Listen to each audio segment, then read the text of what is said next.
Coming up on the FSR Sarc Fighter podcast, Cathleen Terrano dances differently these days. I do. It's through most of my body. I have it in my lungs, of course. Skin, kidneys, neurosarc, heart, lymph nodes, and probably more to come. But who says you have to stop? You know, your life is not all negatives. You need to get out of that thought. Yes, you have sarcoidosis. Yes, it rots. Yes, you are in pain. Yes, you're going to be in pain until the rest of your life. But try to work through that. This is the Sarc Fighter podcast, living with sarcoidosis and other rare diseases. Here's your host, John Carlin.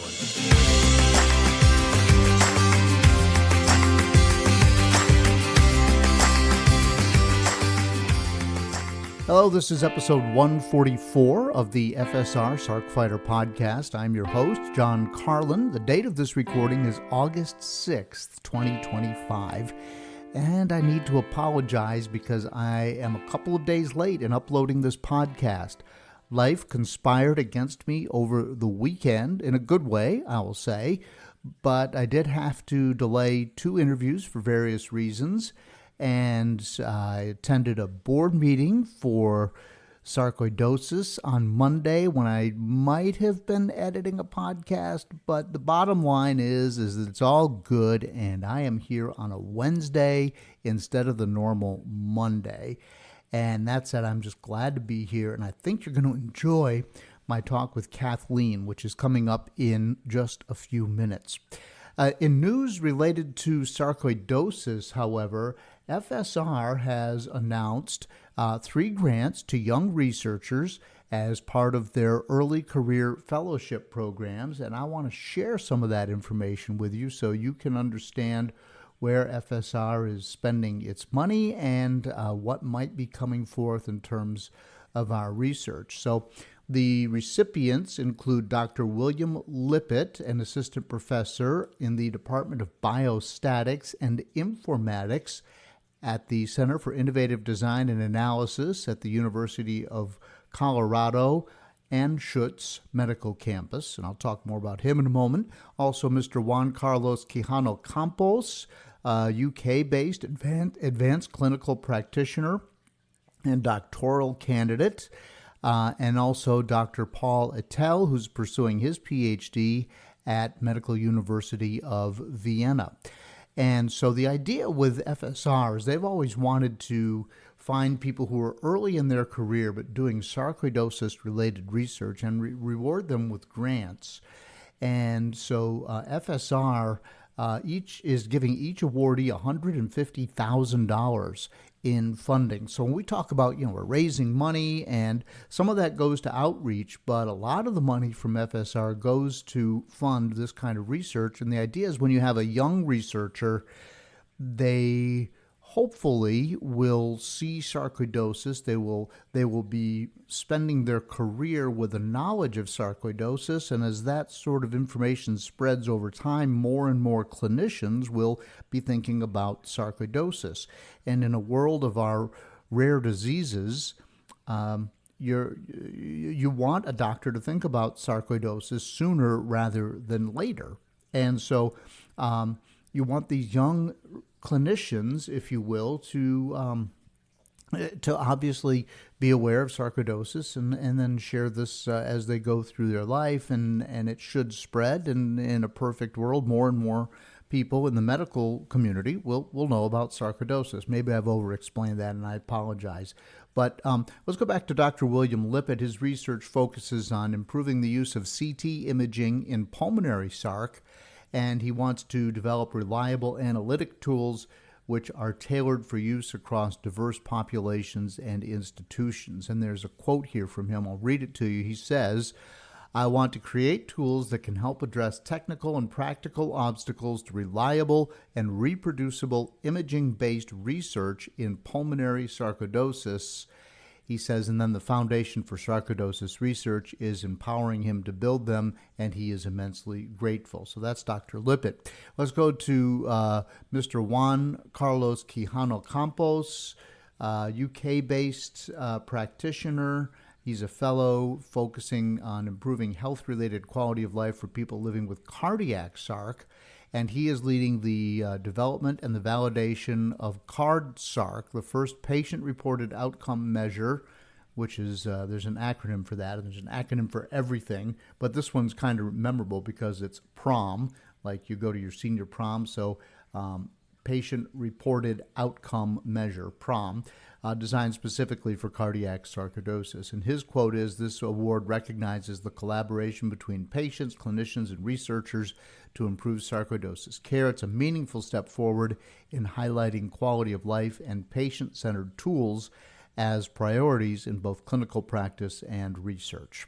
And so then we'll go to Dr. Paul Ettel, who is pursuing his PhD at the Medical University of Vienna. He's investigating how neutrophils and metabolic pathways, and then he goes, there are some medical terms, particularly arginine metabolism, contribute to granuloma formation in sarcoidosis. His quote, "The fellowship will empower me to further explore the role of cellular metabolism in driving disease progression in sarcoidosis with the aim of identifying novel metabolic targets for therapeutic intervention." So just $150,000 to each of these researchers, and hopefully these will give us more clues as to what's going on, will give us more information as we try to find ways to fight sarcoidosis. And so congratulations to all of them. And it's just wonderful to see that FSR has got this program going. They've been doing it for quite some time, and I do think that it is a good strategy. Okay. So I did attend, as I mentioned briefly, my first FSR board meeting on Monday, and that's another reason that I did not get the podcast done on Monday. But there were just multiple factors, not the least of which I will just share with you that my wife Mary and I celebrated our 40th wedding anniversary over the weekend. And we went out and had a nice dinner on Sunday night and just celebrated. We had some time with our children and grandchildren earlier in the day. And the weekend, when I normally might be tinkering with a podcast, just got away from me. But I did attend my first FSR board meeting on Monday as a full-fledged board member.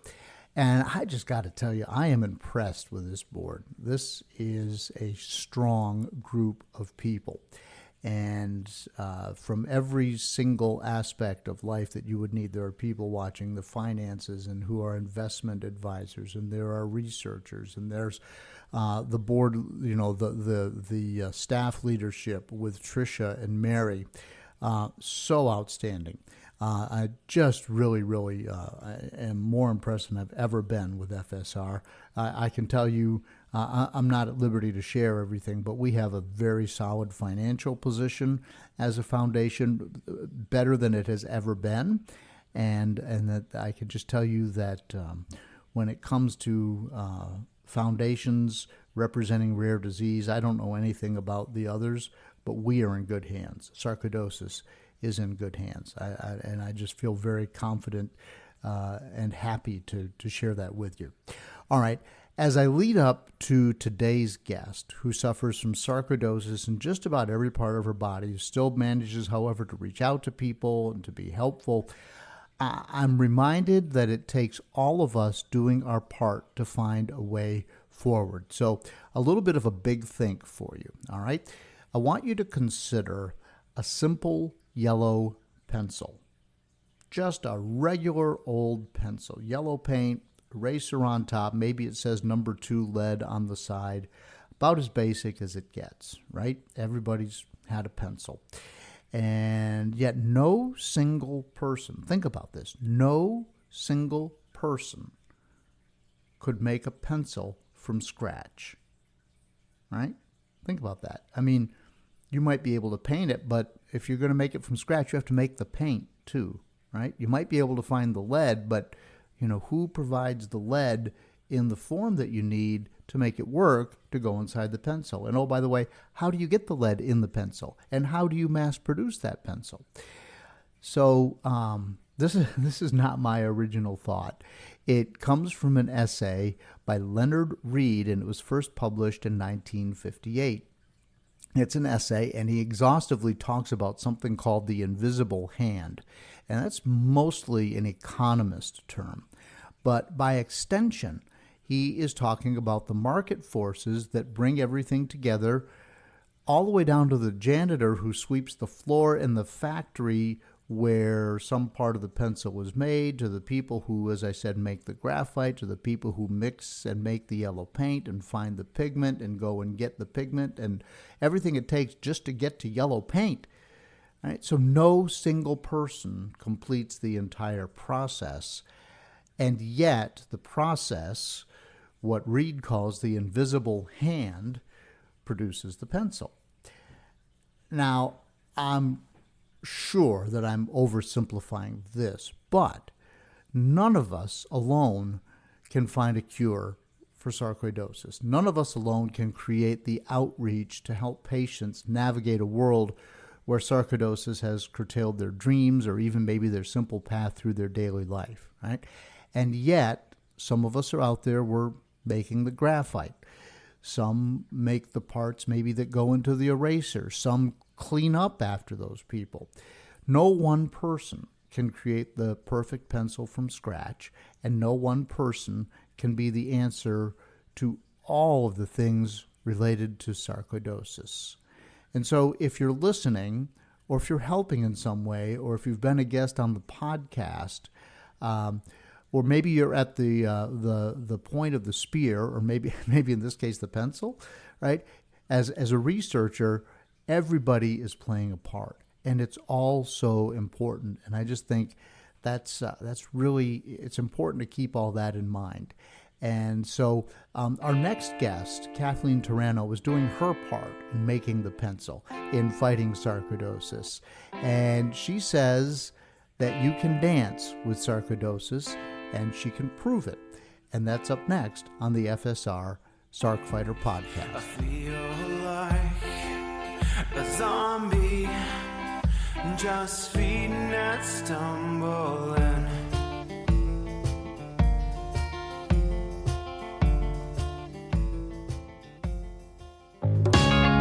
Hi, I hope you're enjoying the Sarc Fighter podcast.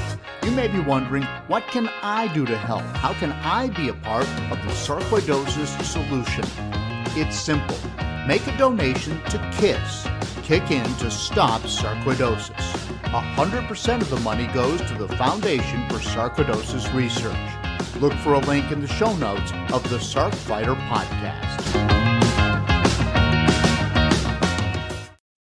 Welcome back to the FSR Sarc Fighter podcast. Joining me today is Cathleen Terrano, who is on Long Island, just outside of New York City, and she's a Sarc patient. Kathleen, welcome to the program. Thank you so much, John. How are you today? I am doing pretty well, actually, pretty darn well. The question is how are you? I've been better. I've been worse. June was a very tough month. I landed in 2 different hospitals. Oh, no. Oh, yeah. So I had 2 root canals on one tooth, wasn't working. So then they pulled it, then a dry socket. It just kept going from there. So I became extremely dehydrated. And I had to land in the hospital just to get hydrated. Yeah, do the IVs, as it were. Yes. Yeah. Yes. Yeah. Okay, so, but that was not sarcoidosis related as far as you know, right? That's just plain old dental problem. Correct. As I know, but they also had diagnosed me with diverticulitis, which I've never had before. So I just had a colonoscopy and an endoscopy. I call it Roto-Rooter. Uh-huh. And they did find something. So I reminded him that I do have sarcoidosis, that he does need to test for that. And he said he would. All right. And you have, I hate to say it this way, but you have a lot of sarcoidosis. I do. It's through most of my body. I have it in my lungs, of course, skin, kidneys, neurosarc, heart, lymph nodes, and probably more to come. And how is, I wouldn't even know where to start in terms of the complications, because any one of those could complicate your life.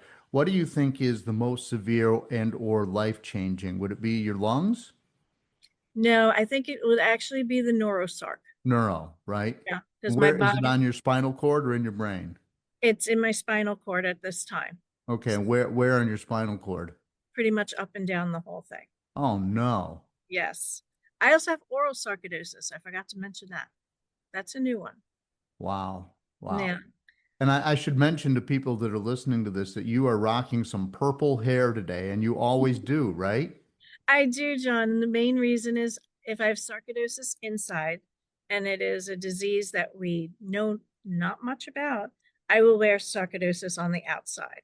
And the best part is when somebody says, "Oh, I love your hair." That gives me the open door to say it's for a rare disease that I have that's called sarcoidosis. Do you know of it? Sometimes people are in a rush. Otherwise, I'll just give them the condensed version. Wow, that's good. That's good. So how did they find all the various places in your body that you have it? Well, it started with what I thought looked like a freckle on my left inner calf. And yeah, it was red and scaly. So this is many moons ago because I've had it for over 20 years. I went to my primary care physician, who I absolutely loved, and he says, "Don't worry about it. It's just dry skin." And I said, "Dr. Sharma, if I have dry skin, my grandmother and my mother will bout me across the head. They have taught me how to hydrate every single day in order to have good skin." I said, "So I really have to disagree with you with that." So he agreed with me at that point, since I brought that up, and I landed getting x-rays of my lungs. Huh. Mm. And It showed that there was something there. Then what happened? They sent me for a CAT scan. This was all back to back to back, and he was like rushing it. And that showed something was, yes, in my lungs, but there was stomach and liver and all these other places that looked like it had cancer. So CAT scan with contrast, which led to finding out that every lymph node has it. PET scan, which showed that I was a Christmas tree because everything was lit up that was sarcoidosis. wow. And how were you feeling? I mean, you started out with a freckle on your leg and all of a sudden, boom, boom, boom, boom, boom. How were you feeling at that time? Were you normal? No, no, no, no. I was freaking out. I was still working. Yeah. I was spending a lot of time in doctor's offices and testing and things like that. I also had a double punch biopsy on my calf because I did not want to have to go for a biopsy of my lungs. So that came back. The first time is unknown. The Huh. second time we had on the little piece of paper possibility of sarcoidosis. Wow. Now, this goes back to the land of not laptops, but the big computers that we used to have Yeah. with the Uh-huh. AOL, Yeah. logged in. So I was spending hours and hours and hours looking up sarcoidosis. I was scared. I felt very much alone. I did not know anybody who had this whatsoever. The doctors didn't even know much about it when I Yeah. was first So this diagnosed. is 20 years ago? More than 20 years ago, yes. Yeah. So Wow. So what were your symptoms at this time? I mean, you said you went to the doctor and you had, but you were freaking out. But I mean, were you fatigued? Were you missing work? What was going on? I wasn't really missing work, but I was always exhausted. Yeah. Even to this day, the Uh-huh. exhaustion is unbelievable. Usually by 3 o'clock, I'm ready for a nap. Yes. And sometimes I do take that nap. Yes.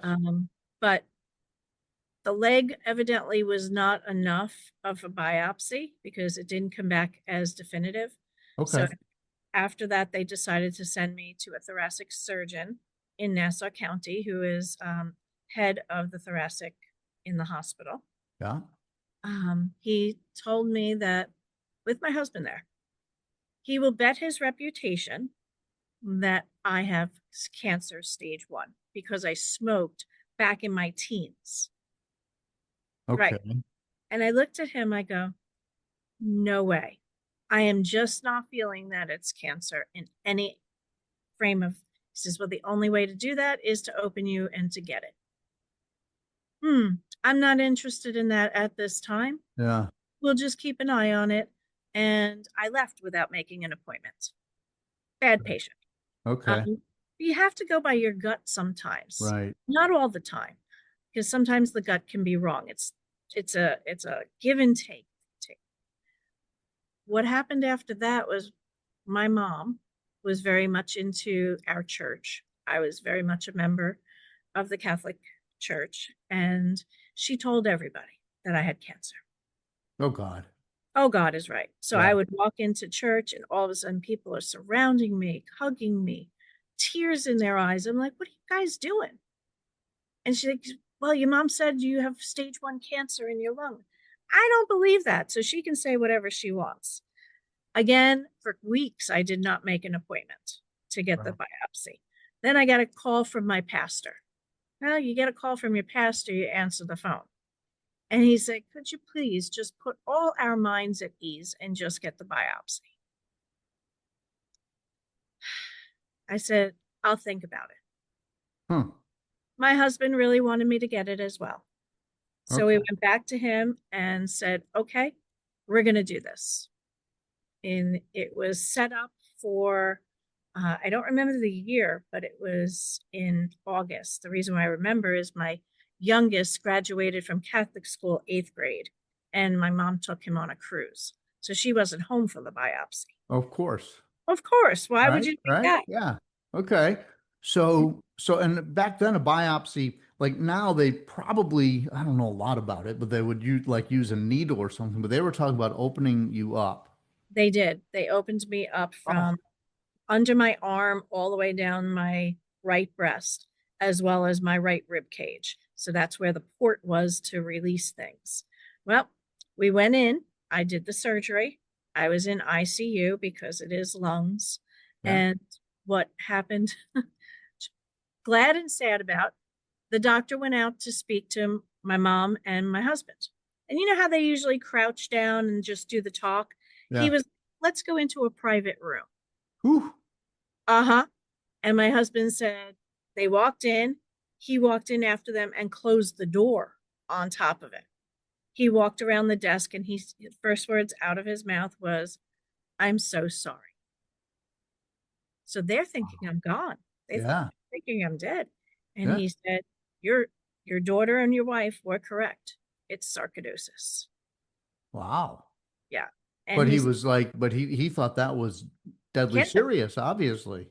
Correct. Correct. Well, it wasn't only about the sarcoidosis at this point. If you remember, he stated his reputation as a thoracic surgeon.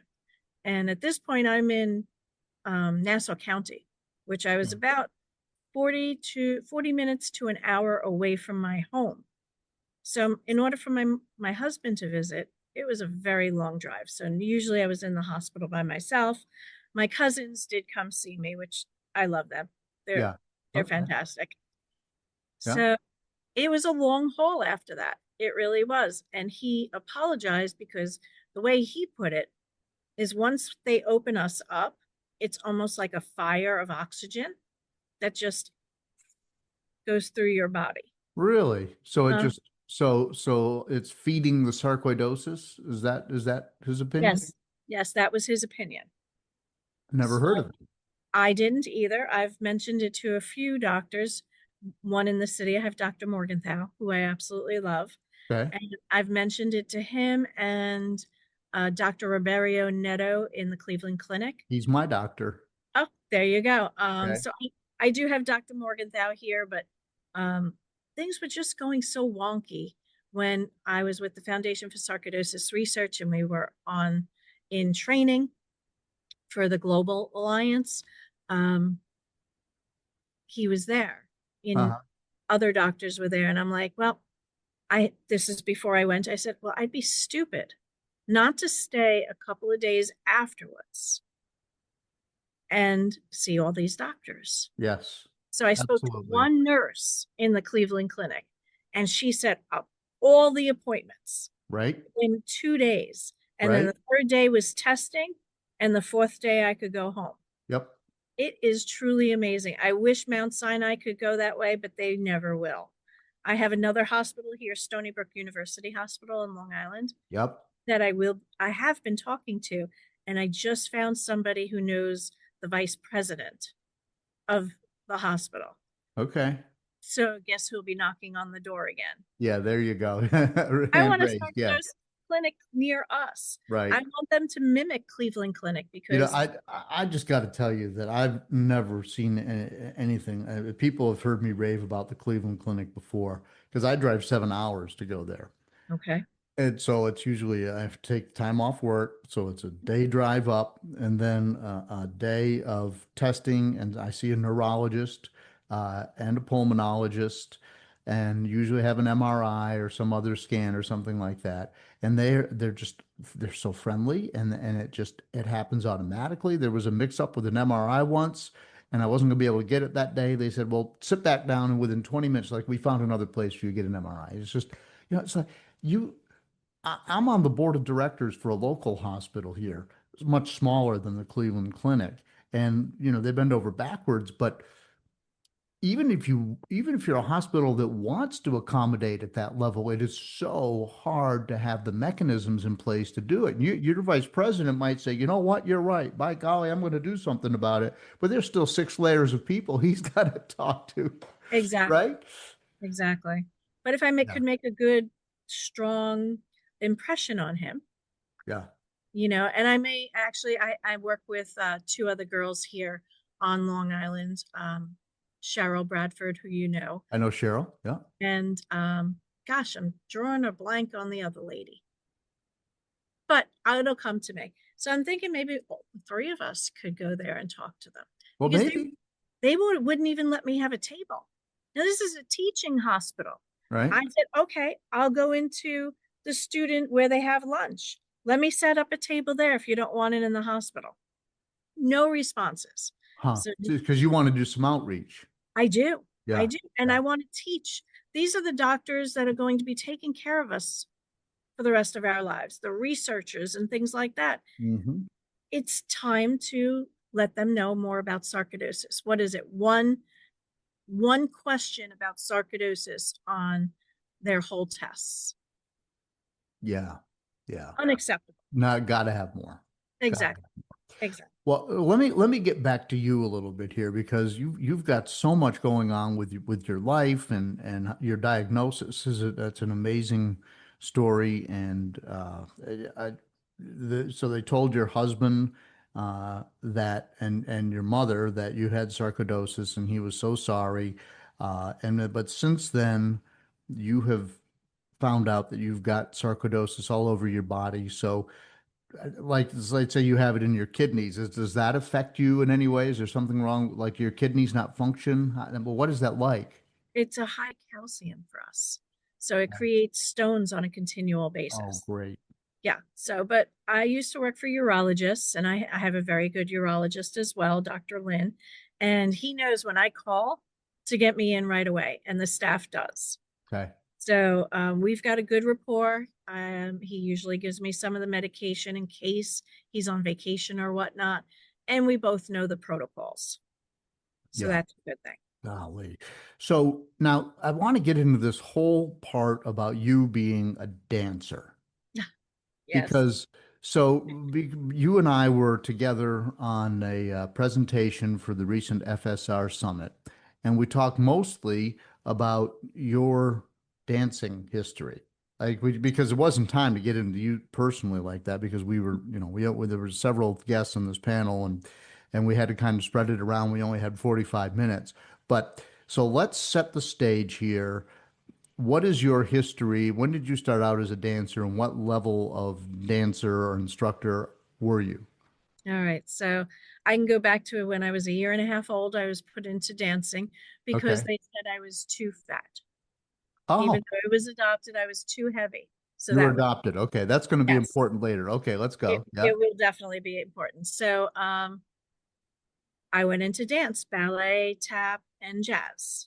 And Okay. then as time went on, I went up on point. That was probably way too early to go up on point because I That's now have Russian thighs and my toes are a mess. okay. But I was also able to dance Clara with the New York City Ballet. back when they were that. So I was Clara for 4 years until I grew. I'm only 5'0", or as my mother puts it, 4'11 3/4. Okay. She always has to do that to me, but I lost my train of thought. So you were Clara. You were Clara Oh, yes, in the I was ballet. Clara. Yes. Yes. Yes. So I danced all over Long Island as I was growing, and New York City. Uh-huh. I had a really, really great life. I've danced with people. Gwen Verdon, I didn't know who she was back then. Forrest Bonshire, didn't know who he was back then. Gregory Hines, Sammy Davis Jr., because I was very good at tap. I was good in all the forms, but tap was probably my favorite, so I would spend the most time with that. Okay. So I didn't realize who I was dancing with or going to a convention, who the person was. And I really had a lot of great teachers. Uh-huh. Looking back at it now, I go, what are you doing? I mean, of Yeah, course I really. got their signatures and stuff like that, Yeah. but it's not the same. I would have asked a whole bunch more questions. But I was pretty much a child. I was in my teens, and we did not have Dr. Google or AI or Sure, any sure. None of computer. that. Yeah. None of that. You have to go to the library. Remember that with the little cards? You pull Yeah. out. Yeah. So then I started teaching at age 12. So I taught younger students, Okay. especially in tap and ballet. Okay. Jazz was good, but it was, again, that was probably my least favorite. What happened from there is I started choreographing the dances for the little ones. And the studio owner noticed that I had good instincts for choreography. So I was kept on for that. I became a choreographer, sorry, for local musicals. And I was nominated as best choreographer for a show called Best Little Whorehouse in Texas. Yeah, I've heard of that. Yeah. Uh-huh. I was 17 years old. Wow. Nobody had ever been nominated at that age. So it was a big thing because we had to go to Theater 3, to get awards and things like that. So that was fun. I also competed when I was younger, and that'll lead me into my next is when I found Joe. We were high school sweethearts. Joe's Okay. my husband. Okay. Yeah. So our first date was senior prom. How's that? So at this time, next year, I will know him for 45 years, but we have been married for 35 years. All right. Very good. Congratulations. Thank you. Somewhere in there, Joe really knew I was in college. I was dancing at a studio. I was dancing in the city. I was choreographing out here.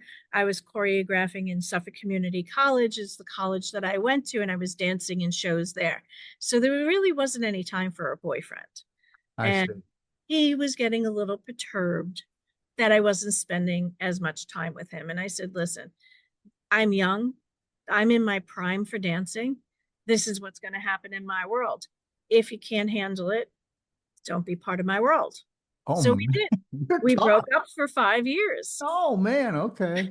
I know, I mean, but if you think about a dancer's life and our bodies, It's like an athlete. I mean, it's not like an athlete. It is an athlete, and, it and is. an old major leaguer in baseball is 32, right? Exactly. So, So, sure. So we got back together. We got married. I was still teaching out there. I wasn't dancing as much for myself any longer, which was kind of irking me. And believe it or not, when I need to back up for a second, when I was 17 and doing all that stuff, I was diagnosed with chronic fatigue syndrome and Epstein-Barr. Really? So that could have been the beginning of sarcoidosis. Yeah, you could have been misdiagnosed back then, for sure. Correct. They didn't know anything back then. Right, That was right. 1982. So, wow. So you've got this career as a dancer and a choreographer, and now you're getting married. But so when did sarcoidosis start to have an impact on your dancing? It wasn't for a little while later. I became a director of a dance studio here in West Islip. The two owners, also tapped me on the shoulder to learn ballroom because it was mainly a ballroom studio. Okay. All right, because they needed more ballroom teachers. So they were teaching me. So I would maybe have you at 8 o'clock at night. At 6 o'clock, they're teaching me what I should be teaching you.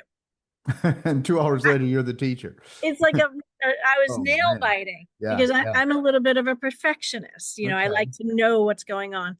But as time went on, I did learn a lot faster than my students. So that was a good thing. Yeah. Right about that time, I started becoming very, very tired. Okay. Um, I was pregnant with my first son, and there were days, especially on the weekends, that I could not get up. And we were all foo-fooing it off because of the chronic fatigue syndrome and the pregnancy. So I was working at that time 3 jobs. I would go to my full-time job, which was a pharmacy technician, which Okay. I was certified in New York State. The second job was the studio, and the third job was the weekends. I would judge for regional and national competitions with Okay. another great organization that I've been with for 25 years. Wow. I really believe in them. They're family to me at this point. They don't know it yet, so I won't tell them about the podcast, but this year was the last year of me judging. I cannot sit there for 18 hours a day. No. Yeah, and then go into a hotel room and then judge the next day for 12 hours. It's just not possible at all, especially with the neurosarc, because with the neurosarc, it also led into small fiber neuropathy. So I Wow. have small fiber neuropathy, autonomic neuropathy, thyroid issues. It just keeps going. Sarcoidosis brings friends, right? That's what I, I've heard people say. absolutely. So then, as I said, telling you, as a ballroom teacher and I just was so tired. I was pregnant with my second child 17 months later, which was not planned. That was, I guess, somebody else's choice. That's all right. We did the same thing. Yeah. Um, It's a and blessing. It's a blessing. it is I love both of my sons very much. So, but I was hoping for a daughter because I would really, really like to have them come into the studio and teach and give them tutus and things like that. Sure. Understood. I So had 3 sons and my wife wanted a daughter. So there you go. we're There on you the go. same wavelength. Yep. Yeah. So at the studio, I started backing up, backing away a little bit. And I explained to both owners what was going on. And they said, you do whatever you need to do. I couldn't do the full-time job anymore. It was standing on my feet. At this point, I still had not been diagnosed with sarcoidosis, but I couldn't do it. So Mhm. I quit that job. I probably should have stayed because it was a state job and I would have reached tenure in like another year and a half. Yeah, you should have stayed. But Agreed. because But New York State has great benefits. they do. Yeah. They do. And, it was my mistake, but I really couldn't take it anymore. So I found a sit down job at the doctor's offices, as I said. And then it did give me a little bit more energy to teach my classes. Uh-huh. But when I was first diagnosed, when I was first diagnosed with the skin, meaning the double punch biopsy with that little Mm-hmm. word, Mm-hmm. at that time I was teaching at the studio. I was at the doctor's office. I was judging, and then I was tapped on the shoulder for something that was dance was bringing it into 5th graders into the school, Okay. which was really important to me because, all right, so when you hold someone in a dance ballroom hold, it's called a hug. Okay.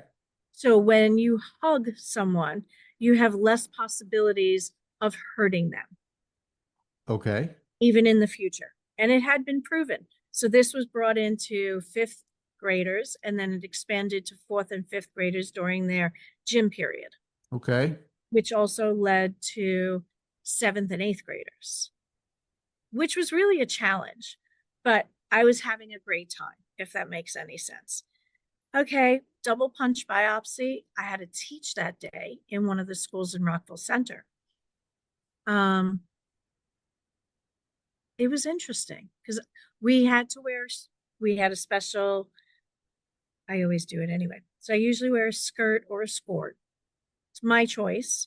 A pretty blouse, which I do have on today too, but Okay. I'm like all wrapped up. And I had pantyhose on. So it was wrapped up, but all of a sudden it started bleeding through as I was Huh. teaching. Huh. Ah! I said to the teacher, I said, because the teachers had to be part of the class, could you just give me 5 minutes? And the teacher's like, yeah, we'll just continue where we are. So I went in and thank God I had brought some gauze with me and I wrapped it all up again and tied it. I was allergic to adhesives. So even paper tape takes off my skin. Right. Okay. So Oh, had wow. to do that. I threw out the pantyhose. It was red. There was no Yeah. way I was putting No, on. yeah, that was not Like, happening. All no. right. So this is from your leg biopsy. Mhm. Yeah, I'm curious. You continued teaching, Yes. right? I mean, that day and into the future, but you're dancing, and now all of a sudden you're starting to get neurosarc, and your legs aren't doing the things you want them to do. And so here you were, this sort of child prodigy dancing with famous people. Sarcoidosis shows up, and it what happens next? Are you unable to dance? Are you too tired to dance? Do you, because like I know for me, like because I have neurosarc, I can't run because my legs are just too awkward. Is that what happened to you? No, I didn't have any leg involvement. Go figure. Okay. All right. I think the small fiber neuropathy Okay. was hitting my legs. Okay. So like I cannot get anyone, when you get a pedicure, they usually give you a small massage. Uh-huh. No one can touch me. Huh. It's because it hurts on a constant basis. Okay. Right. So I had to back off from the dance studio. I started hiring other teachers and just overseeing. Then I was tapped on the shoulder by a gentleman called, his name is John Nimchek, and his wife is Kathy Nimchek. They are famous ballroom dancers. They danced together and then Okay. they got married. And he was doing something called roll call wheelchair dance. Huh. Now he's in Pearl River, upstate New York. So every weekend, myself and my girlfriend Patty would go up there and learn. So it was dancing with seated and standing partners. Now, by seated, I mean either in a manual wheelchair or a power chair. I Wow. also started learning the lingo in disability. That it's not an electric chair, because an electric chair, we kill people. That's sure. Yes. It's called a power chair.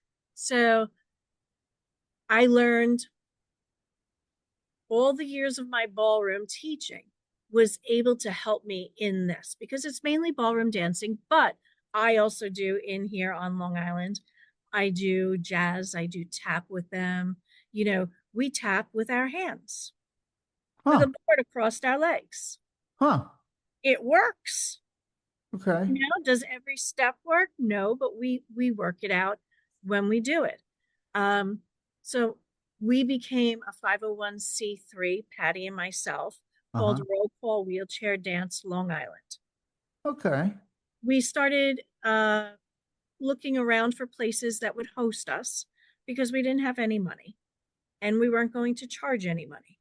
This is disability. Disability, you get very little money. Right. So there's no reason we couldn't offer classes for free, at least once a week. Sure. We did start that. Patty unfortunately had to leave Long Island. This is a couple of years later. It had dissolved for a little while because I was really going through a bad patch of sarcoidosis. And then I reached out to the YMCA in Patchogue, and the gentleman offered us the room for free. It's huge. Okay. It's wonderful. So you got people coming in wheelchairs to the big room at the YMCA, and you're offering free classes in what kind of dancing would you call it? Is it ballroom? Is it It would be mainly ballroom, but we also do jazz and tap, as I said to you. okay? Yeah. So we do a lot of arm movements.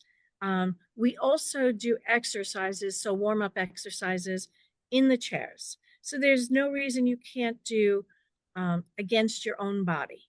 So for instance, if you put your arms here and pretend you're pushing against a wall, Mm-hmm. really, really hard.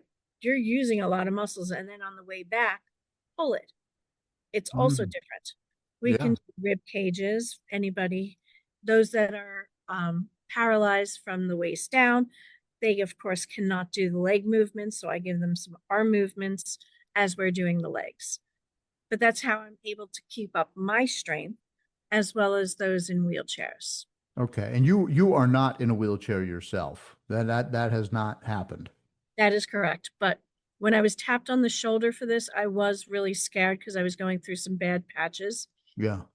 Um, and I had to give up dancing classrooms, which was the one that I did here on the island. And all I kept thinking is my sanity is through dance. So my good movement, my good days, my bad days, my anger, my hurt, my pain, I'm all able to get it out with music and dance. And I'm thinking most people can as well. And all I kept thinking is this sarcoidosis keeps getting worse. Suppose I land in a chair. Well, if I land in a chair, regardless of which chair, I would be still able to teach. Mm-hmm. So Wow. that's why I really went into roll call. So roll call wheelchair has hand to hand, face to face, heart to heart. So we're not dancing behind the wheelchair person. We're never speaking behind the wheelchair person.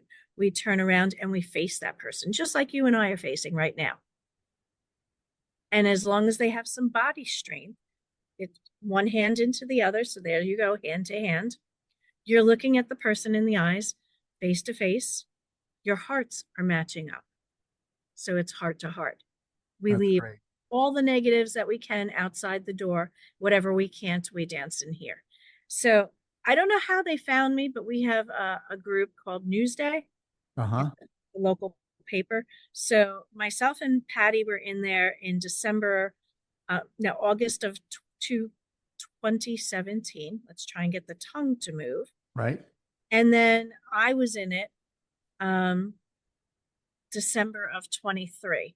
I was not only so it was in the life section. So Yep. the front page was literally the father-daughter that I was teaching for the wedding. That's A nice. full page. And So then the father was in a wheelchair and the yeah, daughter was not, and you were teaching them so they could do the first dance at their wedding. absolutely. He called me and he said, listen, I got your name from somebody. I don't remember who it was. He says, and I'm in a wheelchair. I'm paralyzed from the waist down because I was in a motorcycle accident. My daughter's getting married. Huh. I would love to be able to dance with her. I said, so what type of wheelchair are you in? He's in a power chair that actually can go up as well. That makes him look like he's standing. Really? Or it could also just raise him so he's face to face with his daughter. And he's like, could you do that? I said, absolutely. He goes, but I'm in a power chair. Okay. So when did you want to start lessons? So the day they started lessons, unfortunately, the upstairs room was being fumigated or something or other that we weren't able to use it. So we found this little niche and his daughter came as well. And I said, okay, guys, I said, so this is the song that you both want. I said, thank you for sending it ahead of time. I did have some thoughts, but I needed to see how they move. So I immediately started choreographing. Huh. And sometimes things needed to be thrown out. It just didn't look right. But for the most part, I choreograph with the people. So if you were coming, I'd learn a little bit about your personality and think about you for a while. And then when I saw you come in and felt your energy, that's the whole thing. It's energy from one person to another. Got it. And that's how I'm able to choreograph. So finally, when we got back up to the big room, it was a couple of weeks, we really started moving. And it was so much fun, not only for me, for them. They took video and pictures as each day went past. And we're getting closer to the wedding, and we're just about done the choreography. I was pretty much done. I think it was just the last thing that I needed to do. I got a call from Macy Eglund. Now, I had no idea who she was. All right. And I always put my phone calls on speaker. Uh-huh. So my husband works from home. He heard her and comes running out of the room. And I was, so you teach roll call? Yes, I do. We heard you're teaching this couple. Yes, I am. Blah, blah, blah. It just went on and on. Can we come this week, which was in 2 days? Uh-huh. We would like to videotape. We would like to, interview you, interview them. Sure. All good. Yeah. So I Okay. hang up the phone. My husband's like, do you know who that was? No. Macy. He goes, she's from Newsday and News 12. She's beautiful. I said, so I guess you're coming to class tomorrow. And he's like, can I? Sure, Joe, come on in. That's funny. So the local news did a nice thing on what you were doing there. I They hope you did. have the purple hair. Yeah, I did have the purple hair. Oh, okay. Absolutely. Good. Absolutely. So it's still on video. You can find it on video under roll call wheelchair dance. All right. And If you send a link, I will put it in the show notes with this podcast. Okay. Perfect. So, but let me get back to the sarcoidosis part. And so probably most of the people you're teaching don't have sarcoidosis. No, and I tried to open a class for stretching and things like that, and there really wasn't anybody super interested. And I tried it in 2020. I do have full intentions of trying it again. Yep. And seeing who come in. Again, it's for free. You do what you can, what your body allows you to. And not just sarcoidosis patients. There's a lot of patients out there that are in similar situations like us, like lupus and things like that. Sure. So you're doing so many different things. I'm curious about, did you start with prednisone? Have you been through the full course of all the different drugs? Yes, unfortunately, I have been. I've got a long list of discontinued and reasons for it. Now, because I also worked as a pharmacy technician and in a urology office, I unfortunately have a little bit more knowledge, medical knowledge, than the average person. Yeah. So one of my big things is, if you're going to put something in my body that's supposed to relax the inflammation, because that's what we have, is a lot of inflammation, you need to prove it in a blood test. The blood tests tell our inflammation numbers. They do change. So some doctors said, well, it should be fine in 2 months. Some said 6 months, some said a year. I have tried everything. I have tried the methotrexates tablet and injectable, the Remicade injectables, the IVIG, loved prednisone. Prednisone, I was like, I was Superwoman.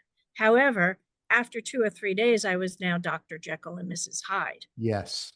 So I would warn my husband every time I went on prednisone, I'm on prednisone, and I've been on anything from, I think the highest was 80 milligrams down to 2.5 milligrams. Yep. I had to get off of it. I was just really, really mean. Yep. I don't know how else to put that.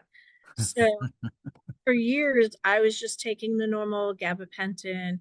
I tried most of the small fiber neuropathy drugs as well. Most of them did not do anything. Gabapentin didn't help you? It might be. I'm on 300 milligrams 3 times a day. I have to call her because I'm still in a horrible pain, every day. So you're walking around every day and you're in pain. Is it pins and needles? Is it achy pain? What kind of pain is it? It's actually both. And it also feels, especially on my legs, like, how do I explain it? Nails on a chalkboard. You know how it just goes through you? When it goes through me, it's like it's throbbing and hitting me with an ice pick. Wow. That's a good analogy, actually. Wow. And especially when I get these headaches as well, that they say it's from sarcoidosis, but they still say I don't have it in the brain. It feels like there's an ice pick in my eye. Good Yeah. Lord. That's awful. Yeah. I How just do you keep, function? I mean, how do you leave the house when it feels like that? I push myself, which is something that we probably should not do, but I definitely do. My dad is 93 years old.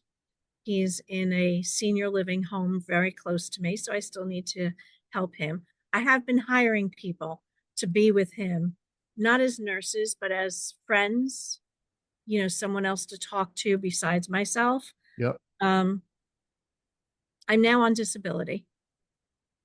The amount of time with doctors, I couldn't work, you know, Hmm. it just became very difficult to work. So I also stopped the studio. As I said to you, I'm going to be stopping um, my judging.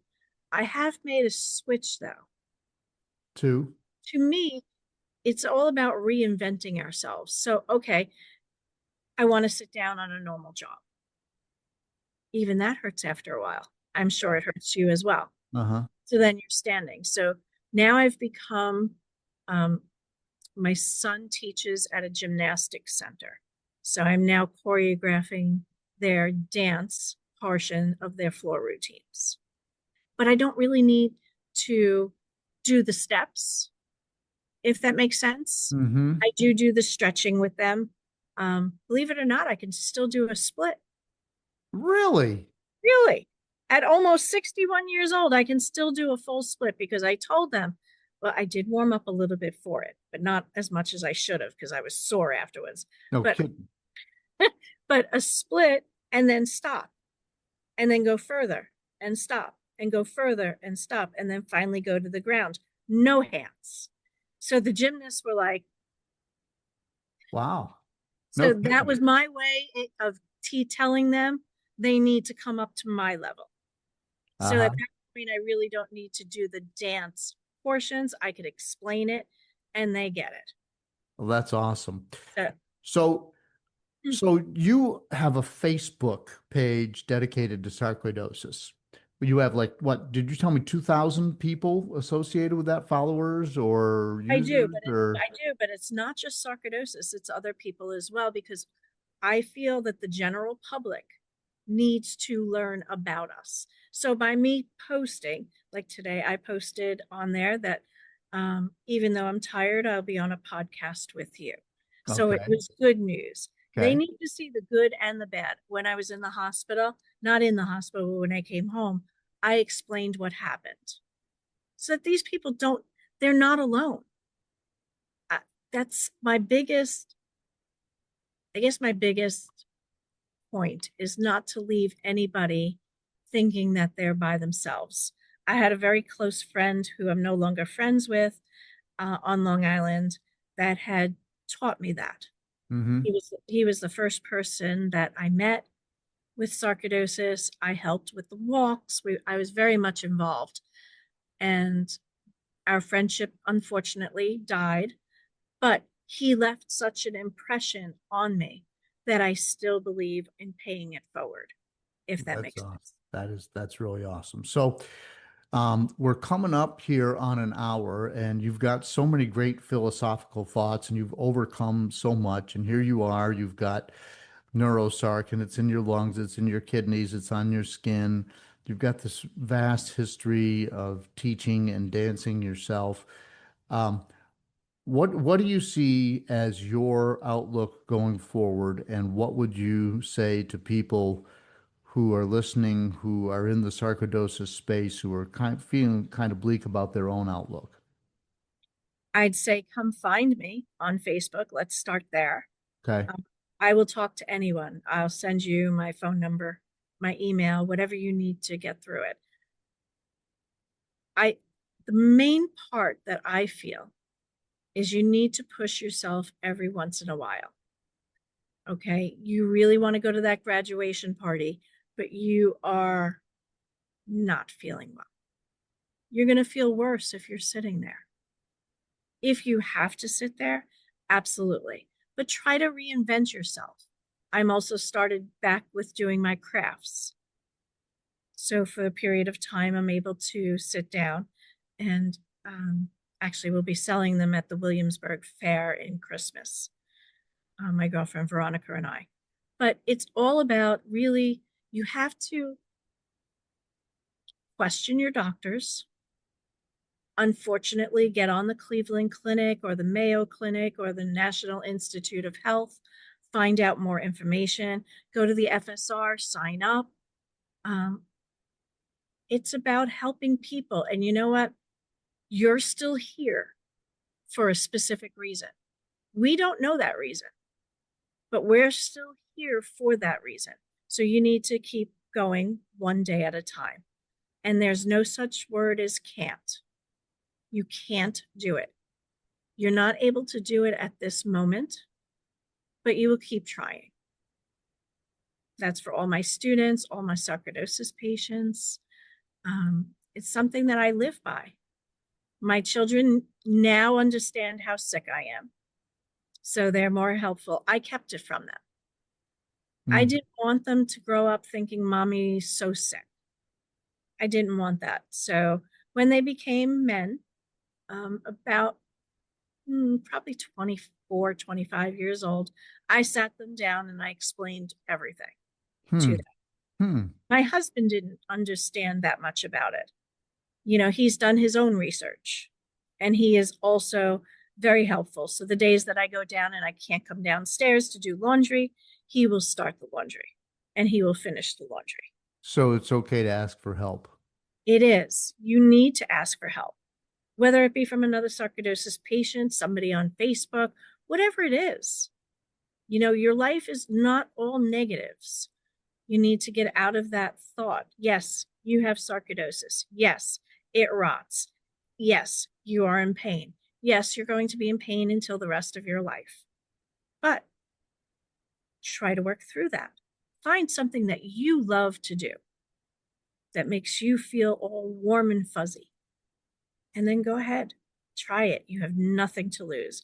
I take painting classes. I'm a horrible painter. I can't even do a smiley face. But you know what? It's fun.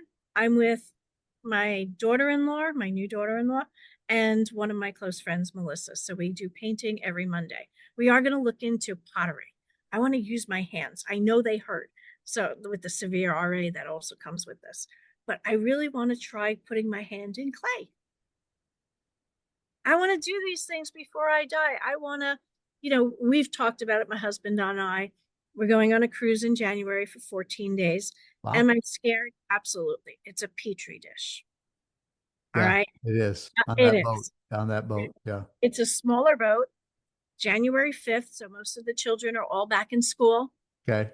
Okay. I know college is not, but this is more of an older person cruise, Norwegian. So I don't see that there's going to be a lot of partying on there. Right. I will have a mask. I will have double masks for every day. And that's how I will do in my world. Okay. And to this day, I still wear a mask. If I leave my house and go into a store, which I have only started, I've been doing pickups out here since 2020. Here's the thing. It's $4.99. So that's where I save some energy. Because remember, we talk about the spoon theory. So yeah, you do the thing where you just pull up outside and they bring your groceries out to you. Yes. Yeah, that started in the pandemic.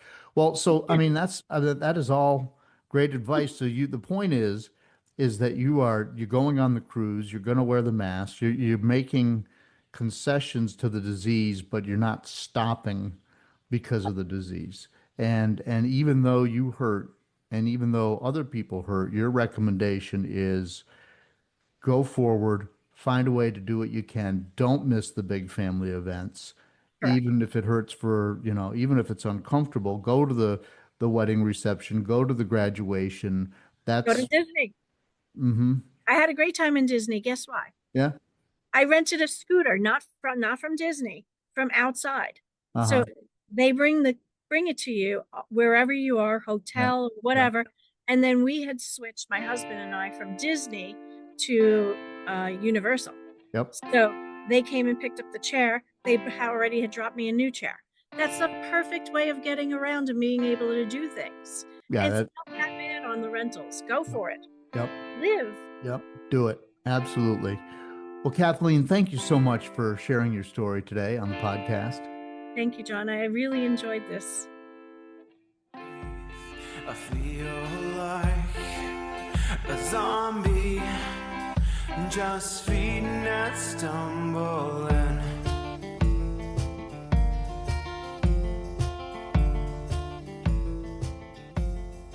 Thanks to Kathleen for sharing her story and adding to our collective wisdom when it comes to dealing with the disease. And I'll put links to her Facebook page and the news coverage that she has received for her efforts in teaching people to dance in wheelchairs. And remember, if you can, no matter what your disability, if you can dance in a wheelchair, more power to you, and that just gives us all the willpower maybe to move on to the next thing and to overcome whatever obstacles might be in our way.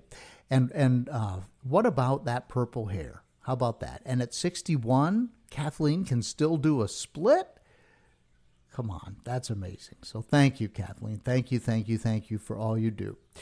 All right, this is a good time to contact me if you'd like to share your story on the podcast. carlinagency@gmail.com. The official Sarc Fighter song is Zombie by fellow Sarc Fighter Mark Steyer, who plays with a band called the White Hot Lizards in Alberta, Canada. There's an update from Mark in episode 118. Normally, I release every other Monday, but we've talked about that. Had a little bit of a glitch today, but we're still here.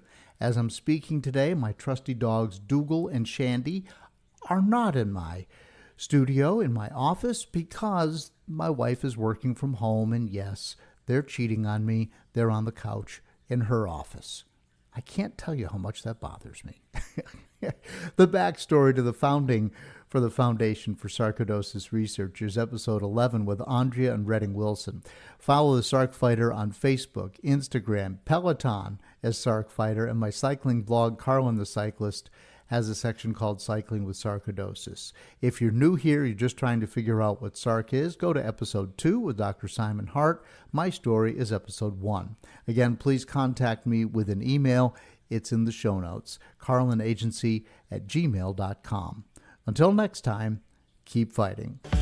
Learn to suffer, you feel pain someday. Learn endurance, your strength will fade away. Dead man walking, trying to keep up the pace. Dead man walking, counting